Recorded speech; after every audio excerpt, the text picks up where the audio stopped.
Hello student, स्वागत है आप सभी लोगों का स्टडी विद सोनू चैनल में। इस वीडियो में हम लोग पढ़ेंगे लाइव प्रोसेस और लाइव प्रोसेस का यह हमारा दूसरा वीडियो है। अगर अभी तक आपने पिछला वीडियो नहीं देखा है तो प्लेलिस्ट पे जाके उसे देख सकते हैं।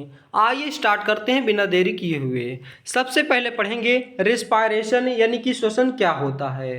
Respiration definition: respiration is the biological process in which food is break down inside the cell to release energy in the form of ATP.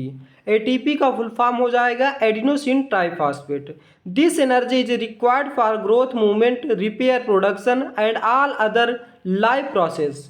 तो ये बात आपको याद रखनी है कि श्वसन वह प्रक्रिया है जिसमें कोशिकाओं के अंदर भोजन यानी कि ग्लूकोज का ऑक्सीकरण होकर एटीपी एडिनोसिन ट्राइफॉस्फेट के रूप में ऊर्जा प्राप्त होती है।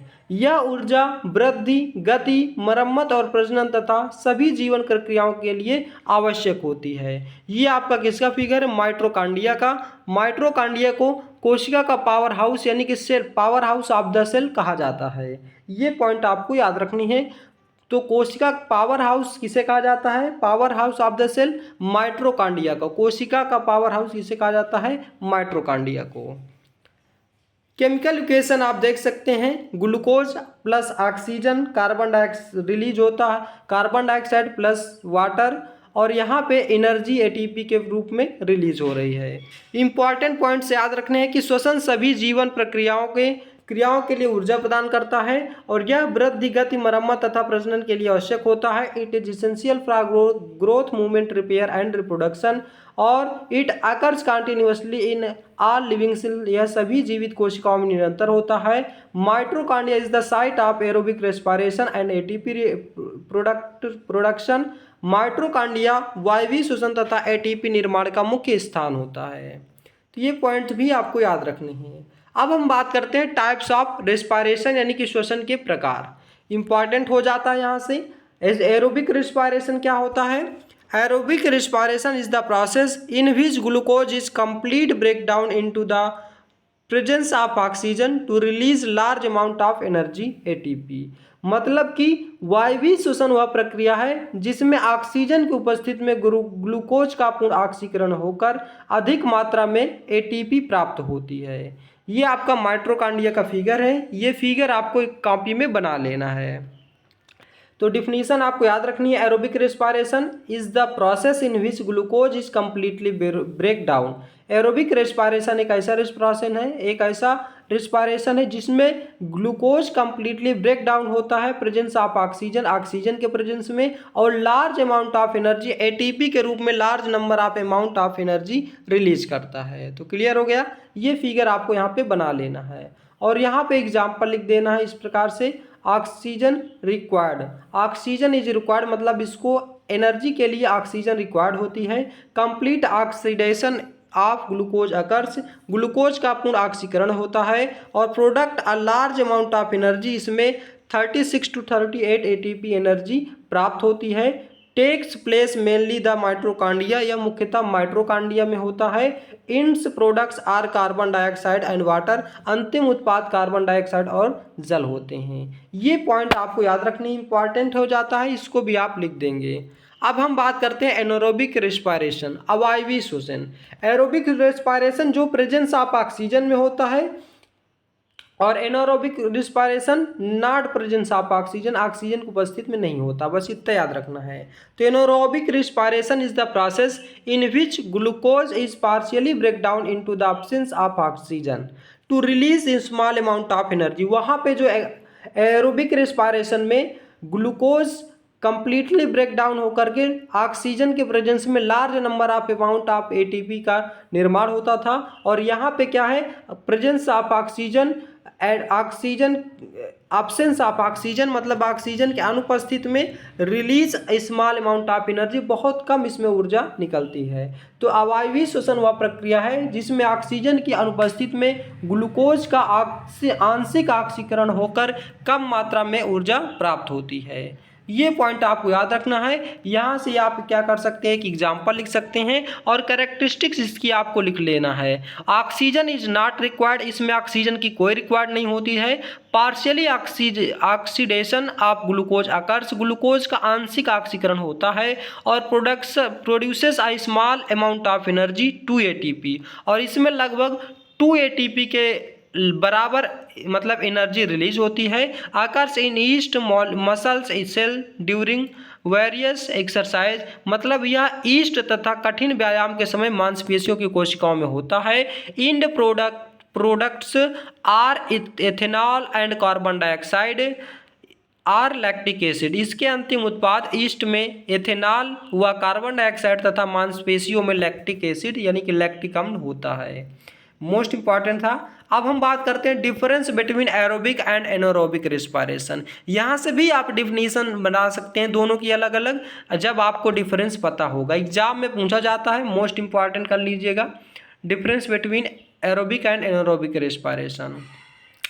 Aerobic respiration it occurs in presence of oxygen, याद रखना है aerobic respiration presence of oxygen, oxygen की उपस्थिति में होता है। और anaerobic respiration it occurs in absence of oxygen, या ऑक्सीजन की अनुपस्थिति में होता है। जस्ट इसका अपोजिट।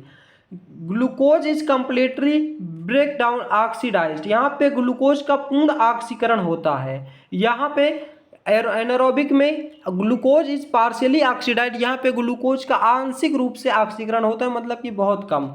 और anaerobic respiration it release the large amount of energy, यह बहुत अधिक मात्रा में एनर्जी एटीपी के रूप में रिलीज करता है। और जबकि anaerobic respiration it release a small amount of energy, मतलब आप एक साइड का याद करेंगे दूसरे साइड का इसका अपोजिट करते चले जाएंगे, बनता चला जाएगा। ये पॉइंट आपको याद रखना है, मोस्ट इंपॉर्टेंट। यहाँ से ऑब्जेक्टिव भी बन जाता है। About 36 to 38 ATP molecules are produced from the glucose molecule, एक ग्लूकोज अणु में लगभग 36 से 38 ATP बनते हैं, 36 to 38। और जबकि एनारोबिक में only 2 ATP प्रोड्यूस्ड। क्लियर हो गया, केवल 2 ATP बनते हैं। फिफ्थ पॉइंट याद करेंगे, इट इज इफिशियंट प्रोसेस, यह एक कुशल प्रक्रिया है। It is an inefficient process, यह एक अकुशल प्रक्रिया है। इट अकर्स मेनली माइटोकॉन्ड्रिया, ये पॉइंट आपको याद रखना है। यहाँ से मतलब 5-6 पॉइंट, शुरू के 4 जो बताए वो याद रखना है, कुछ और 6 नंबर याद कर लेना है। इट अकर्स इन साइटोप्लाज्म, इसको याद कर लेना है। Ends products are carbon dioxide and water, इसको याद कर लेना है। और end products are ethanol, carbon dioxide और लैक्टिक एसिड। ये पॉइंट्स तो आपको याद ही करने हैं इतने। फिर इसके बाद आप इसके नॉलेज के लिए और पढ़ लेते हैं। It occurs in living cells during normal activities, it occurs in its in muscle cell during the various exercise, no harmful by products are formed, harmful by product lactic acid formed is muscles. It is a slow process, यह एक धीमी प्रक्रिया है। It is a fast process, यह एक तेज प्रक्रिया। मतलब कि एरोबिक रेस्पिरेशन स्लो प्रोसेस है और एनारोबिक एक फास्ट प्रोसेस है। It requires more time of for energy production, ऊर्जा उत्पादन में अधिक समय लगता है। It's required less time of energy production, ऊर्जा उत्पादन में कम समय लगता है, क्योंकि यहाँ पे ज़्यादा एनर्जी रिलीज हो रही है तो ज़्यादा टाइम लगेगा। It is called complete respiration, इसे पूर्ण श्वसन कहते हैं। It is called incomplete respiration, इसे अपूर्ण श्वसन कहते हैं। अब आपसे कहीं भी एरोबिक रेस्पिरेशन और एनारोबिक रेस्पिरेशन पूछा जाता है तो बहुत ही ईजी से आप लिख सकते हैं। टोटल हमने 12 पढ़ लिए हैं, 5 से 6 आपको बस याद रखने हैं, बस यहाँ से, और सभी के सभी आपको बता दिए गए हैं। अब हम बात करते हैं रेस्पिरेशन इन प्लांट्स, पौधों में श्वसन, पौधों में श्वसन, इसको याद रखना है। यहाँ पे बहुत ईजी हो जाता है। डेफिनेशन क्या हो जाती है, respiration in plants is the biological process, respiration in plants एक क्या बायोलॉजिकल प्रोसेस है, by which plants break down glucose inside their cells are cells to release ATP, this energy is required for growth, repair, transport for substance and other life process. मतलब कि पौधों में श्वसन वह प्रक्रिया है जिसमें पौधे अपनी कोशिकाओं के अंदर ग्लूकोज का विघटन करके ऊर्जा प्राप्त करते हैं, और यह ऊर्जा मरम्मत पदार्थों के परिवहन तथा अन्य जीवन प्रक्रियाओं के लिए आवश्यक होती है। क्लियर हो गया।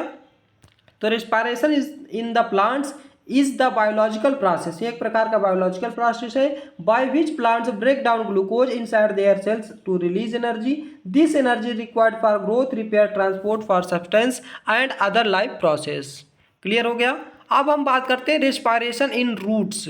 रूट्स में कैसे रेस्पायरेशन होता है, तो roots obtain oxygen from their presence in the space between soil particles, oxygen enter the root hairs by diffusion and carbon dioxide products produced during respiration diffuse out into the soil। बहुत ही आसान हो जाता है। यहाँ पे देखिएगा, जो मिट्टी के कणों के बीच उपस्थित वायु से ऑक्सीजन प्राप्त करते हैं, ऑक्सीजन विसरण द्वारा मूल रूम में प्रवेश करती है तथा श्वसन के दौरान बनी कार्बन डाइऑक्साइड विसरण द्वारा मिट्टी से बाहर निकल जाती है। यहाँ पे देखिए, जो पौधों यानी कि रूट के बीच में गैप होता है, इन्हीं के मतलब मिट्टी के जो सॉइल के पार्टिकल्स होते हैं उनके बीच में जो गैप होता है, यहीं से वो क्या करते हैं, अपना रेस्पायरेशन करती है। Roots obtain oxygen from their presence in the space between soil particles, मतलब रूट में जो सॉइल पार्टिकल्स के बीच में ऑक्सीजन प्रेजेंट होता है, इसी को क्या करती है, ऑब्टेन करती है रूट। और oxygen enters the root hair by diffusion, और डिफ्यूजन के द्वारा इसके हेयर में क्या करता है, ऑक्सीजन इंटर कर जाता है। And carbon dioxide produce during the respiration diffusion, और रिस्पायरेशन के द्वारा कार्बन डाइऑक्साइड क्या होता है, प्रोड्यूस होता है। तो क्लियर हो गया, ये पॉइंट आपको याद रखना है। अब हम बात करते हैं रेस्पायरेशन इन स्टेम, मतलब पत्तियों में श्वसन कैसे होता है। तो stem likes in oxygen from the air through lenticels present on its surface. Oxygen diffuses into the cells of stem and carbon dioxide produced during the respiration diffuses out through the lenticels। मतलब कि तना अपनी सतह पर उपस्थित lenticels के माध्यम से वायु में ऑक्सीजन ग्रहण करता है और ऑक्सीजन विसरण द्वारा तने की कोशिकाओं में प्रवेश करती है और श्वसन के दौरान बनी कार्बन डाइऑक्साइड लेंटिसल्स माध्यम से बाहर आ जाती है। क्लियर हो गया। मतलब इस तना, ये जो तना आपको दिख रहा है, इसी में यहाँ पे ऑक्सीजन क्या करती है, इंटर कर जाती है और इसी में लेंटिसल्स के माध्यम से कार्बन डाइऑक्साइड क्या हो जाती है, बाहर निकल जाती है। तो इस प्रकार से इसमें क्या होता है, रेस्पायरेशन होता है। अब हम बात करते हैं respiration in leaves, most important हो जाता है leaves. Leaves take in oxygen from their air through stomata present on their surface and through their inter surface. Oxygen diffuses into the cells of leaves and carbon dioxide produced during the respiration diffusion out through the stomata and the leaf surface। मतलब किनके जो पत्तियां होती हैं, इनके बीच में छोटे छोटे पोर्स पाए जाते हैं। पोर्स यानी कि छोटे छोटे छिद्र पाए जाते हैं, जिन्हें हम क्या कहते हैं, स्टोमेटा कहते हैं।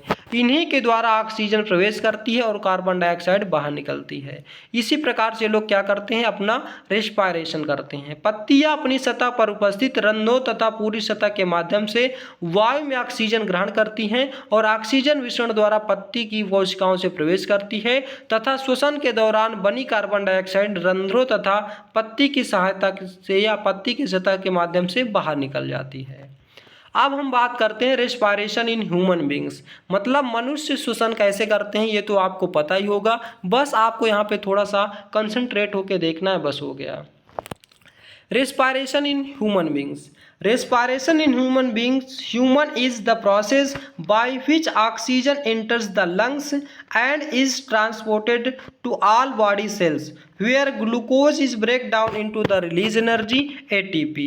Carbon dioxide produced during the respiration is removed from the body during exhalation। मतलब कि मनुष्यों में श्वसन वह प्रक्रिया है जिसमें ऑक्सीजन फेफड़ों में प्रवेश करती है तथा रक्त द्वारा शरीर के सभी कोशिकाओं में पहुंचती है, जहां ग्लूकोज का ऑक्सीकरण होकर एटीपी यानी कि ऊर्जा प्राप्त होती है। श्वसन के दौरान बनी कार्बन डाइऑक्साइड श्वास छोड़ते समय शरीर से बाहर निकल जाती है।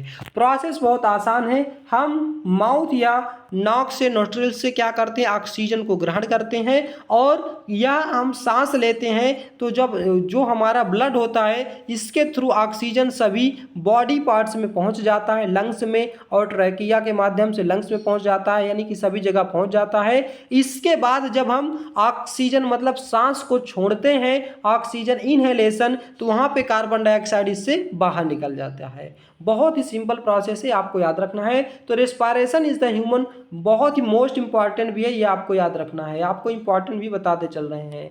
तो respiration in human beings is the process by which oxygen enters the lungs and is transported to all body cells where glucose is break down to release energy. Carbon dioxide produced during the respiration is removed from the body during exhalation. Clear हो गया। अब हम बात करते हैं respiratory organs, मतलब respiratory organs क्या क्या होते हैं। हमारे जो सांस लेते हैं तो वहाँ पे कौन कौन से अंग हमें मदद करते हैं, श्वसन अंग बताने हैं। तो सबसे पहला आ जाता है नॉस्ट्रिल्स, जिसे हम नासा छिद्र कहते हैं। तो nostrils are the external opinion of the nose through which air enters and leaves the body. मतलब कि नॉस्ट्रिल्स क्या होता है, सबसे बाहरी मतलब एक्सटर्नल ऑर्गन्स होता है जिसके माध्यम से एयर क्या करती है, हमारे अंदर नॉस्ट्रिल्स के माध्यम से इंटर कर जाती है। हम लोग नाक से मतलब सांस लेते हैं तो नाक से यानी कि नॉस्ट्रिल से हमारे मुंह मतलब पूरे बॉडी के अंदर मतलब ऑक्सीजन इंटर कर जाती है। तो क्लियर हो गया। अब हम बात करते हैं नसल पासेज, नासिका मार्ग क्या होता है। भाई नाक से तो अंदर कर जाती है लेकिन नसल पासेज भी होती है, नाक के अंदर छोटी छोटी नलिकाएं होती हैं।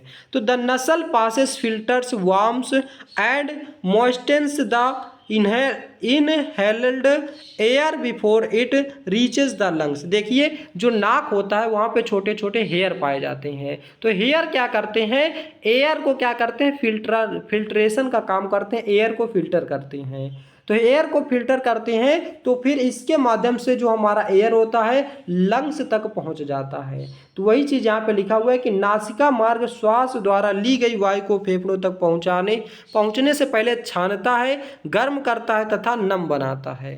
क्लियर हो गया। थर्ड पॉइंट है फेरिंक्स, ग्रहणी क्या होती है। तो pharynx is the muscular tube that connects the nasal passages and mouth to the larynx. तो ग्रसनी एक पेशीय नली है जो नासिका मार्ग और मुख के स्वर यंत्र से जोड़ती है। मतलब जो हमारा स्वर यंत्र जहाँ से हमारी आवाज़ निकलती है और नासिका यानी कि नॉस्ट्रिल्स तक के जो पोर्शंस तक की जो नली होती है उसी को हम फेरिंक्स बोलते हैं। क्लियर हो गया।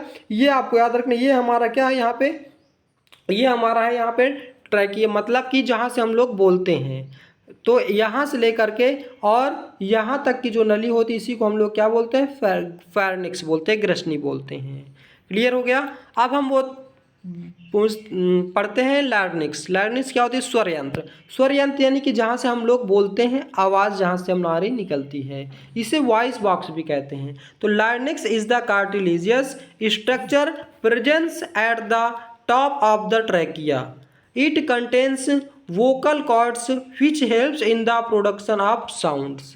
मतलब कि स्वर यंत्र एक उपास्थीमय संरचना है जो श्वास नली के ऊपर भाग में स्थित होती है और इसमें स्वर तंतु होते हैं जो ध्वनि के निर्माण में सहायता करते हैं। मतलब कि ये जो वह पोर्शन है जहाँ से हम लोग क्या करते हैं, बोल पाते हैं, आवाज़ हमारी निकल पाती है, ये लैरिंक्स हो जाता है। और इसके नीचे वाला पोर्शन है ये जो जितना है इसको हम लोग क्या बोलते हैं, ट्रैकिया बोलते हैं, श्वास नली बोलते हैं। क्लियर हो गया। अब हम बात करते हैं ट्रैकिया क्या होता है, श्वास नली।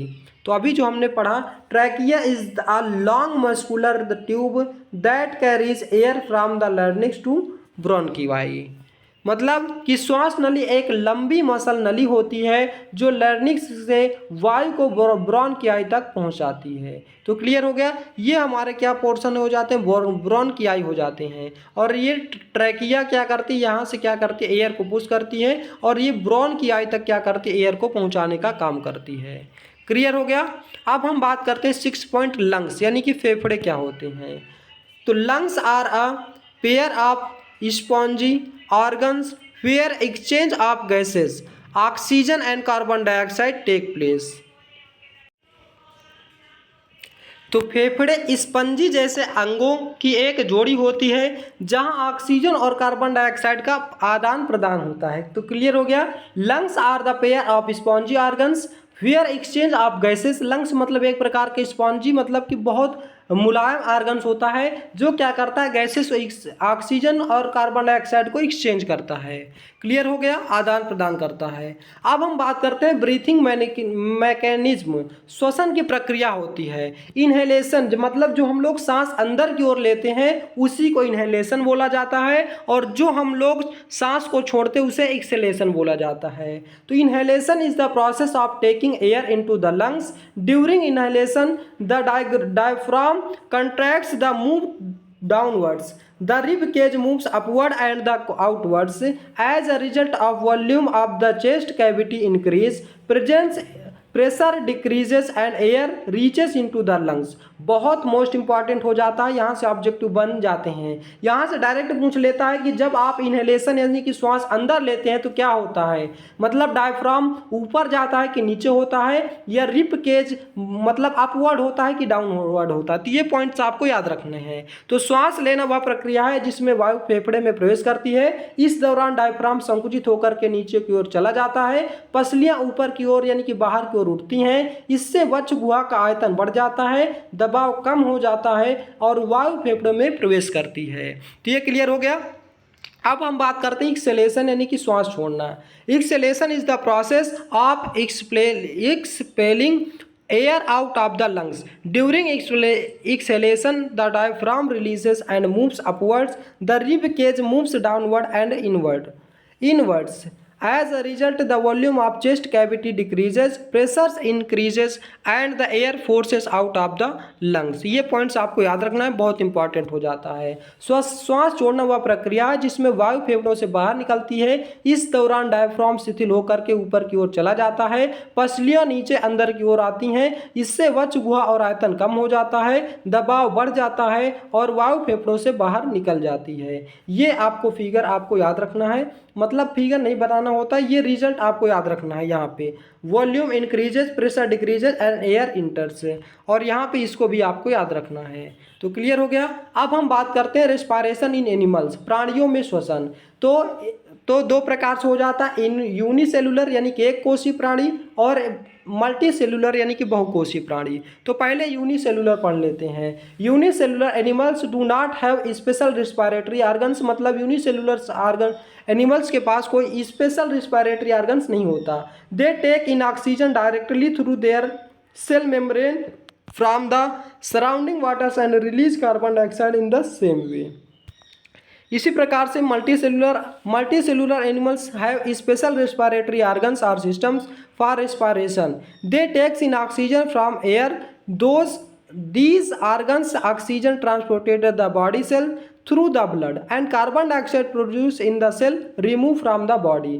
मतलब कि एक कोषीय प्राणियों में कोई विशेष श्वसन अंग नहीं होते, ये अपने चारों ओर जल को अपनी कोशिका झिल्ली द्वारा सीधे ऑक्सीजन लेते हैं और उसी प्रकार कार्बन डाइऑक्साइड को बाहर छोड़ते हैं। बहुकोषीय प्राणियों में विशेष श्वसन अंग या तंत्र होते हैं। ये अंग वायु से ऑक्सीजन होकर लेते हैं और रक्त के माध्यम से शरीर की कोशिकाओं तक पहुंचती है। कोशिका में बनी कार्बन डाइऑक्साइड को शरीर अंग से बाहर निकाल देते हैं। क्लियर हो गया। तो ये था हमारा दोस्तों दूसरा पार्ट लाइव प्रोसेस का। वीडियो आपको कैसा लगा इसका जवाब आप हमें कमेंट बॉक्स में दें। यदि आप हमारे चैनल पर नए हैं तो चैनल को सब्सक्राइब करें, वीडियो को लाइक करें और ज़्यादा से ज़्यादा शेयर करें। दोस्तों यहाँ पे आपको वो कंटेंट मिलेगा जैसे आप सेम टू सेम एग्ज़ाम में लिख सकते हैं, क्योंकि एग्ज़ाम की दृष्टि से आपको मतलब आपका कंटेंट बनाया गया है पूरी तरह से। आप इन सभी कंटेंट को अच्छे से एग्ज़ाम में लिख सकते हैं, कोई प्रॉब्लम नहीं होगी। तो आज का वीडियो बस यहीं तक, मिलता है नेक्स्ट वीडियो में। जय हिंद, जय भारत।